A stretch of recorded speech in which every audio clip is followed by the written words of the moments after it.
How would you like a 15% discount to my daily email, the stack of stuff, the show notes, discounts to the conference, all of that? All you need to do is text the word show to 33777. You'll get the annual subscription with a 15% discount to my daily email. You'll get the stack of stuff, the links to the show notes, discounts to the conference, and so much more. All you have to do is text the word show, SHOW, to 33777. Text show to 33777.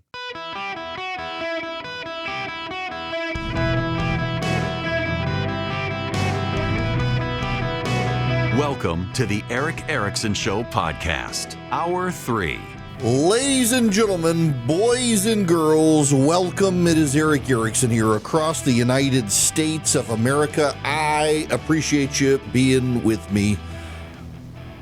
I need to talk to the House Republican conservatives.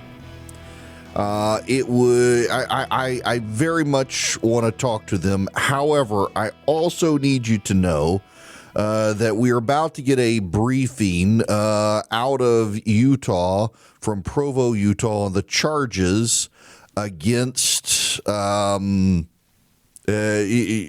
Robinson, the assassin of Charlie Kirk. And I got to tell you,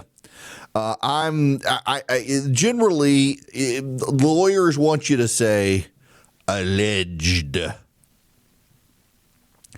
I'm pretty comfortable not using the word alleged myself, given this particular situation. But he is presumed innocent until found guilty by a court of law. And I think we all got to keep that in mind, that in this nation, we presume that people are innocent, and we do so because we have a system of justice that works remarkably well despite all the problems we have in this country, where citizens come together in a room and together through their collective wisdom, they mete out justice. Many of them having worked very, very hard to make sure that they don't have to be there, and yet they wind up being there, and they wind up doing this magic in a jury. It's not something people really want to do. Let's be honest.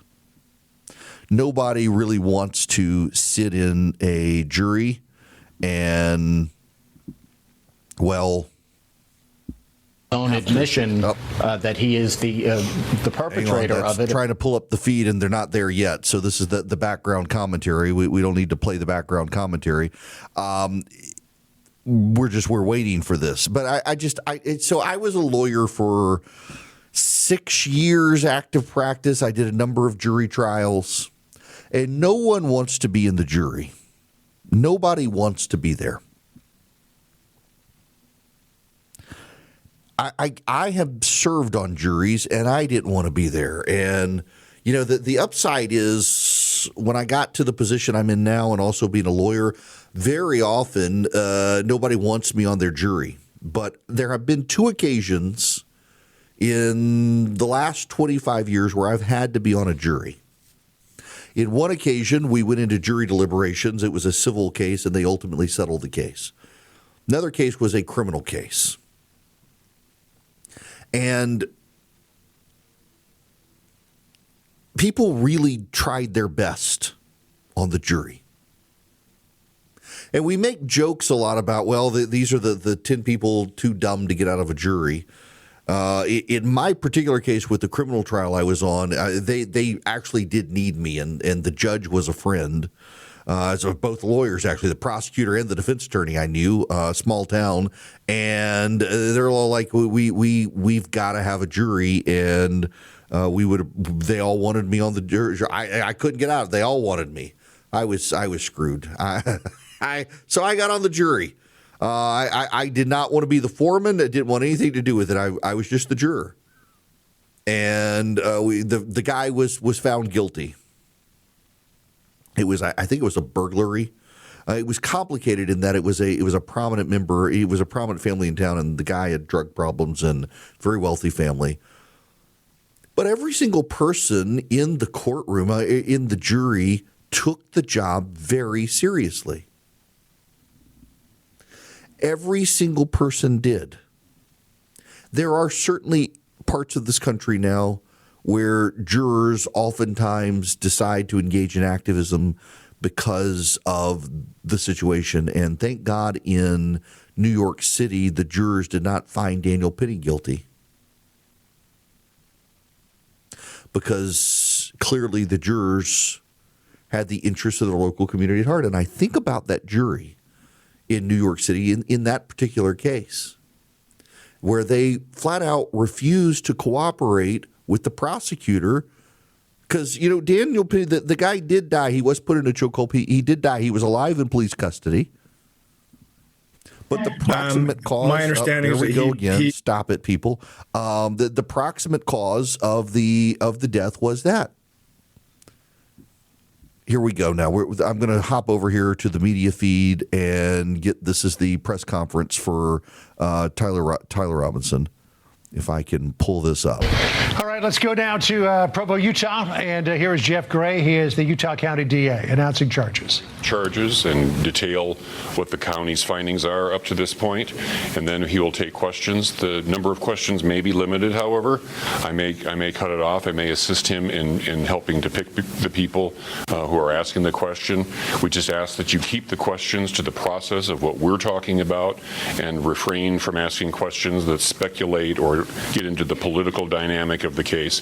For Utah County, this is a murder case, and we're trying a murder case. We're trying to keep the questions to that, but I understand that you're under pressure and have a lot of different questions, and we'll try to answer them.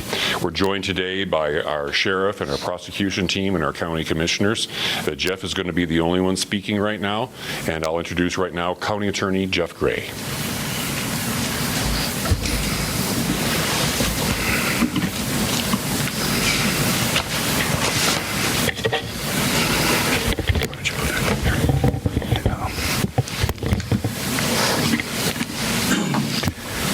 The murder of Charlie Kirk is an American tragedy. Charlie Kirk was murdered while engaging in one of our most sacred and cherished American rights, the bedrock of our democratic republic, the free exchange of ideas in a search for truth, understanding, and a more perfect union. It is also an offense against the state and to the peace and enjoyment of the people of Utah and of all those who visit here. But Charlie Kirk's murder also strikes a more personal and intimate chord. Charlie Kirk was first and foremost a husband and a father to two beautiful young children. He was a son, he was a brother, and a friend. Like all murders, the senseless and needless taking of Charlie Kirk's life has shattered the lives of those he loved and those who loved him. To Charlie's wife, Erica, his two young children, his parents, his family, and his friends, I express my sincere condolences and offer my heartfelt prayers on your behalf. I also want to express my concern for everyone who was at Charlie's Turning Point USA event at the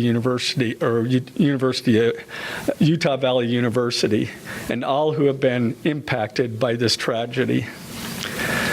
As county attorney, I am charged with bringing justice to those who offend our laws.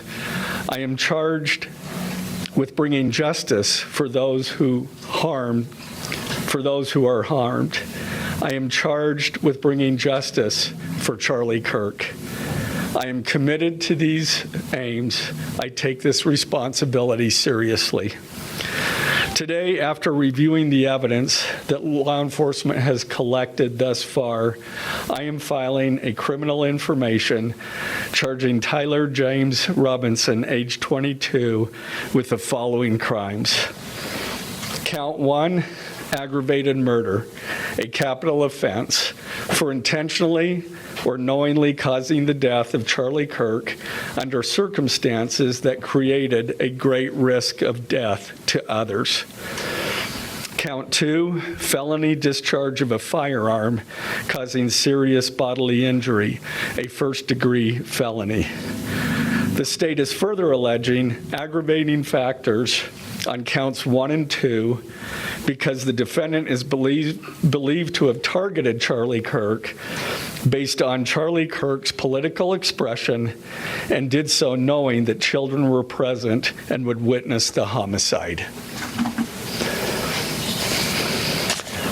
The state is also charging defendant with count 3, obstruction of justice, a second-degree felony for moving and concealing the rifle used in the shooting. Count 4, obstruction of justice, a second-degree felony for disposing the clothing he wore during the shooting. Count 5, witness tampering, a third-degree felony for directing his roommate to delete his incriminating texts. Count 6, witness tampering, a third-degree felony for directing his roommate to stay silent if police questioned him. And count 7, commission of a violent offense in the presence of a child, a Class A misdemeanor, for committing homicide knowing that children were present and may have seen or heard the murder and did so based on Charlie Kirk's political expression. Also, following the press conference, I am filing a notice of intent to seek the death penalty. I do not take this decision lightly, and it is a decision I have made independently as county attorney, based solely on the available evidence and circumstances and nature of the crime. Because we are seeking the death penalty, the defendant will continue to be held without bail in the Utah County Jail. Turning to the 10-page information, these are the allegations. On September 10th, 2025, at approximately 12:23 p.m., Charlie Kirk was shot and killed while speaking to a large crowd on the campus of Utah Valley University in Orem, Utah. Police found the suspected murder weapon, a bolt-action .30-06 rifle, nearby.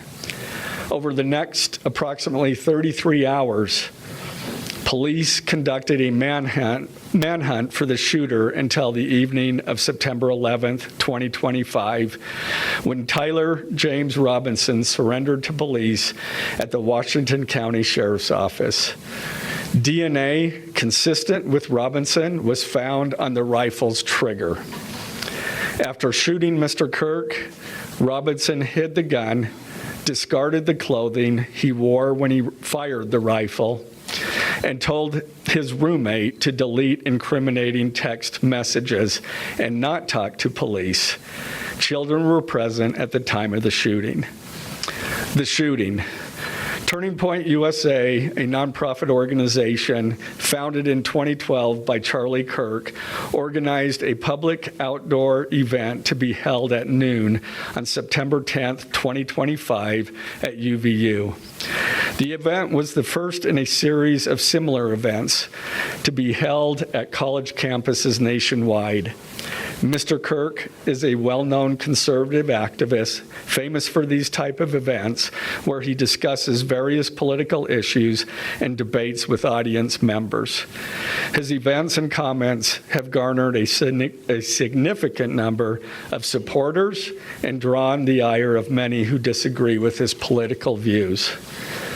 The event at UVU was announced far in advance and garnered significant publicity and interest. Consequently, several hundred people attended. Mr. Kirk was interacting with a crowd before the event officially got underway. Then, at approximately noon, Mr. Kirk seated himself under a portable canopy behind a table and microphone. He began speaking to the crowd and fielding questions from attendees, a format Mr. Kirk commonly used at his events. Mr. Kirk allowed his questioners to approach a microphone positioned directly in front of. That's the district attorney there in Utah County, Utah, Jeff Gray, announcing that he will seek the death penalty against Tyler Robinson. 7 charges, all but 1 are felonies, 1 misdemeanor, the big one being murder of Charlie Kirk. And as they said, this is not about the larger national issue here. This is about the murder of a human being in that county. And because children were present, there are escalating circumstances that they can add in, as well as witness tampering and charges like that. So they will add a bunch of charges to make sure they get him on something, but they're going to seek the death penalty, which is appropriate in this case. I'm going to go back to this press conference to Jeff Gray. He's the Utah County District Attorney in Provo, Utah, for just a couple minutes here as we listen to him interacting with the press in his press conference, taking some questions as well. That was again not spent. The last 3 were not spent, were not fired. The second, hey fascist, catch with arrow symbols. The third cartridge, oh Bella Chow, Bella Chow, Bella Chow, Chow Chow. The fourth cartridge, if you read this, you are gay, LMAO. The rifle, ammunition rounds, and towel were sent for forensic processing. DNA consistent with defendant was found on the trigger, other parts of the rifle, the fired cartridge casing, 2 of the 3 unfired cartridges, and the towel. Law enforcement was unable to immediately locate the shooter, so they published photos of the shooter from the UVU surveillance cameras and asked for the public's help to identify him. Meanwhile, law enforcement continued to try to identify the shooter through other means. The Washington County investigation.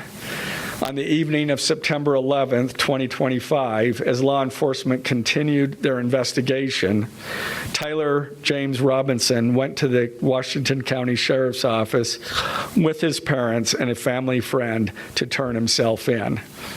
And that right there is probably the most important point. He turned himself in. Why you're hearing no one use the word alleged.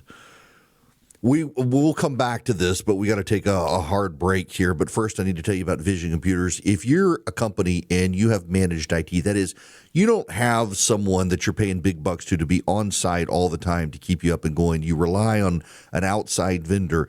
Vision Computers might be able to save you some money. They work with companies in all 50 states. So they're headquartered in Atlanta, but they've got a national network, and they're very good. And unlike probably most managed IT companies, they actually have people that your employees can talk to as opposed to filing email tickets or a chat bot that they use. So they call a special number in 15 seconds or less, somebody answers the phone. So they keep you up and going far longer and better than other managed IT services. You go to visioncomputers.com or you call them at 404-COMPUTE. Tell them Eric sent you. You might be able to save some money. They can also build you for your home, for your office, great computers, laptops, desktops, PCs. Visioncomputers.com or 404-COMPUTE. Call Vision Computers, see if they can help you. Well, I'm going to have to save my talking for the Republicans and the House conservatives till tomorrow, I think, with all this going on. So we've got the charges now in the Charlie Kirk case, aggravated murder, felony discharge of a firearm causing serious bodily injury, 2 counts of obstruction of justice, 2 counts of witness tampering, and commission of a violent offense in the presence of a child. Those are the 7 charges against Tyler Robinson. The district attorney notes he turned himself in. Now, multiple reports have come out since then that he has been uncooperative since he got there. He has refused to speak to the prosecutors, refusing to do anything. We know that his roommate, alleged partner, has been cooperating with the police, and others have as well. We know that his family has cooperated with the police and also said he admitted to them he was the shooter. Apparently, he admitted in a Discord chat as well that he was the shooter. And then the ultimate issue was turning himself in and confessing to the police at the time that he was the shooter, but then being uncooperative thereafter.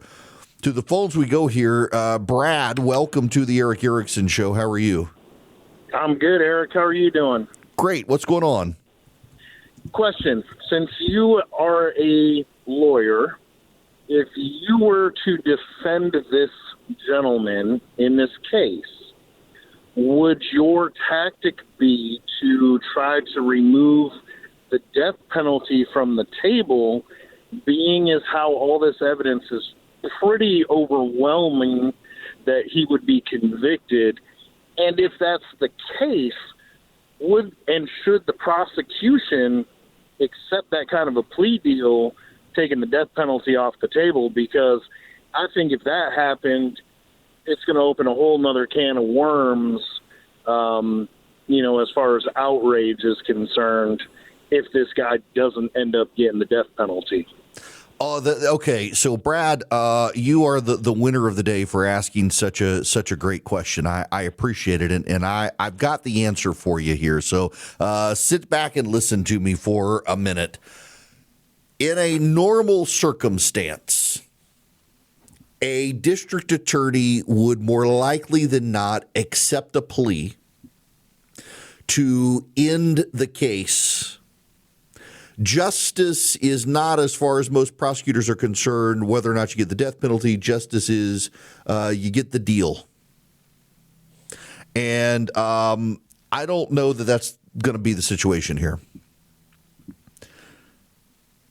To reset for everybody from Brad's question, given the charges and that the district attorney has decided to seek the death penalty, shouldn't the position of Tyler Robinson's defense attorney be to cut a deal to avoid the death penalty? As a lawyer who did criminal defense, yes. Doesn't mean you're going to get the deal. In normal circumstances, a district attorney will cut a deal, take the death penalty off the table in exchange for plea and everything else, and then within a month you can do a sentencing and the person goes to jail for the rest of their life. And it's over and done with. However, district attorneys are elected individuals. And in very high-profile cases, it actually could hurt them politically to take a deal that takes the death penalty off the table. It is a political decision. You will note the district attorney said he made the call without consulting anyone else and under pressure from no one else. It was his call to do the death penalty. He's making it about his judgment. So because he said that, and he wanted that known because there has been questions about pressure coming from the White House and elsewhere, he's making it his own call. He's not going to change his mind more likely than not. Because on top of this, on the Tyler Robinson side, because Robinson turned himself in and confessed, you don't need to give him a deal. See, very often you get the deal because you know it's him, but he hasn't confessed. You want to get a confession. You want to bring justice. Justice isn't just the death penalty. Justice is putting someone behind bars for the rest of their life. Well, you don't need a confession. You've got it by him turning himself in, so you don't need the deal. Now, what could happen is the defense attorney concocts the story that he was emotional, he was overwhelmed, his family put pressure on him to make him confess. And you could go that way, but that's not going to work in this case, I don't think, given the family. The dad is law enforcement, or was retired law enforcement. And I don't think they're going to be able, the DA is, the defense attorney is going to be able to do something like that with Tyler Robinson. I suspect you're not going to get any sort of deal here. I suspect they're going to go through the trial. And the overarching number one monumental piece of evidence is Tyler Robinson surrendered himself to law enforcement as the killer. Every other bit of evidence comes from that. So let's stack the evidence up as now. Here's what you got to understand. is the district attorney can tell us every bit of evidence that he has because the district attorney is required to give to the defendant every single bit of evidence. Every single thing that the district attorney intends to use at trial has to be given to the defense prior to trial, and they get the opportunity to contest it or respond to it. So let me just give you the basic pieces of information. 1, Tyler Robinson showed up at the sheriff's office, surrendered, and said he's the shooter. 2, DNA on the trigger of the rifle found at the scene of the crime matches Tyler Robinson's DNA. 3, the ballistics show it was that rifle from which the bullet was fired that killed Charlie Kirk. 4, that rifle was wrapped in a towel, and that towel contained the DNA of Tyler Robinson. 5, Tyler Robinson told his roommate to delete their text messages where he said it was him. 6, Tyler Robinson encouraged others to also delete text messages and to lie to the police. We don't even need to get 7. That's pretty compelling evidence right there. When you say I'm the killer, the gun is yours, the DNA on the trigger is yours, the DNA on the towel in which it's wrapped is yours, you've told people where the gun was, you had knowledge of where that gun existed, then I'm sorry, but look, if I were a DA, I would say no deal in this case. You got to understand as well. I mean, as I said, there's a political sensibility here. There's a political sensitivity here. In a lot of cases that are not high-profile cases, you want to get justice and move on. And justice is guilt and punishment. Forget the level of punishment. So if Tyler Robinson randomly killed someone going into a grocery store, fast food, getting gas, something like that, was not a prominent person, didn't turn himself in, didn't surrender. It took him a while. They figured out it was him, and he finally confesses and says, yes, it's me. In exchange for a plea, I'll confess and say it was me. You give him the plea. Why? Because you speed this up. You minimize the use of resources. You move on to the next thing, and you provide justice and closure. One of the things district attorneys do think about is the impact on the victim's family.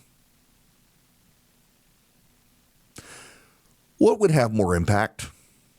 Knowing Tyler Robinson turned himself in, all the evidence pointed to him, a jury finds him guilty and sentences him to be executed, and 5-10 years from now he's executed.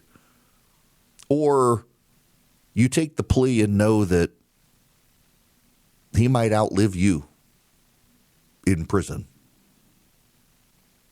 See, in Utah, they will go through the motions in Utah, and you've got criminals who sit on death row for 20 years, 30 years. Some people die on death row of natural causes before they get executed. But in profile cases like this, they make sure they move it along. You get all the appeals you want, but the bottom line problem in this particular case for Robinson now is that he turned himself in. That's going to limit a lot of future appeals. The DNA matching his on all of this limits a lot of future appeals. There's not a lot of question. That's why no one in the press is saying alleged, because he turned himself in. That's going to limit his future appeals, which is going to make it more expeditious to execute him. And I have a sneaking suspicion that this district attorney is thinking that for closure in this case is Robinson gets executed. Great question, Brad, by the way. Great question. I don't see how Robinson's attorney is able to cut the deal to get out of the death penalty. Now, that doesn't mean he's going to get the death penalty. It's got to go before a judge and a jury, but I suspect, given the fact pattern of the case, he will. There's an extra level in aggravated murder. There's an extra level there that and I'm not a Utah attorney, and I don't know it, but I know the general parameters enough to say that because Robinson killed Kirk because of his political views, as the DA said, and in front of children who Robinson knew were going to be there, particularly Charlie Kirk's own children, there's an extra level of depravity that checks the boxes for, does this person deserve the death penalty? He didn't just kill someone. He killed them knowing his children were going to be present, other children were going to be present, and did so for political views. That's a level of depravity there that adds up to the death penalty. If he pleads guilty, now, I don't know about the law in Utah. As I said, I'm not a Utah lawyer. Can he plead guilty and still take the death penalty and get it over with quick? Generally, no. In most states, you can't plead guilty and be assigned the death penalty. I don't know about the law in Utah, though. Maybe that's the case in Utah. You know, Utah also has firing squad, by the way. Death by firing squad is an option in Utah. It's far quicker and less painful and more humane than probably even lethal injection. We'll see where this goes, but I suspect we're going to have a trial. It's going to be televised. It'll be in court, and we will hear all the facts come out and be able to watch it. And Lord knows the next courtroom celebrity will make their rise to fame on the TV networks and get their next reality show covering this. It won't be me. Now, let me go to Michael. Michael in Orlando, Florida. You're going to be the last caller for the day. Welcome to the show. How are you? I'm great. How are you? Great. What's going on? Yeah, so just to kind of follow up real quick, I know you're going to run out of time on that. So the thoughts on the death penalty, and I like to be brought up there is maybe it's not even allowed for him to plead guilty. I don't know why that would be true, because if he's truly guilty and he knows he's truly guilty, wouldn't it be the ethical and right thing to do to just plead and take your punishment? I mean, I think that it is, and I will say it's constitutionally permissible. But so I will cheat and say I'm Googling this because again I'm not a Utah lawyer. I'm licensed in Georgia. And I'm actually on the inactive list. But I will say that at the federal level you cannot give someone the death penalty if they plead. And in most states, you cannot plead. You cannot be given the death penalty if you plead. And there are some cases at the federal level that have suggested that death penalty in cases where there's a plea or out of bounds that hasn't been applied to the state level, it potentially could be applied to the state level. But yeah, generally speaking, if you plea in a capital case that is death, it takes the death penalty off the table. That's the general rule of thumb under the law. Yeah, I think I would just, not that he deserves any kind of respect at all, but certainly would be a little more respectable if he just came out and said, yeah, I did it. I'm willing to accept my punishment. Here's the thing, too, and for everybody who wants the death penalty, and full disclosure, I do too, and Michael, thanks for the phone call. I do too. I'll be honest with you. I think I take a Genesis 9, God says anyone who says the blood of a man should have his blood shed by man. I'm a proponent of the death penalty. God says so. For those of you who say, actually, God says, thou shalt not kill, actually, it's murder. And you know it's murder because if you flip one page over the Bible, there's a whole list of people that you're supposed to kill. Murderers being one of them. But the issue is closure. Do you get closure with or without the death penalty? And it depends on how you look at justice. And some people will say that you will find closure by pleading this case out, putting him behind bars for the rest of his life, knowing that he will never leave, and the family will be able to have closure on the situation and not have to relive this, as opposed to going through a trial where they're going to have to relive everything and drag it out.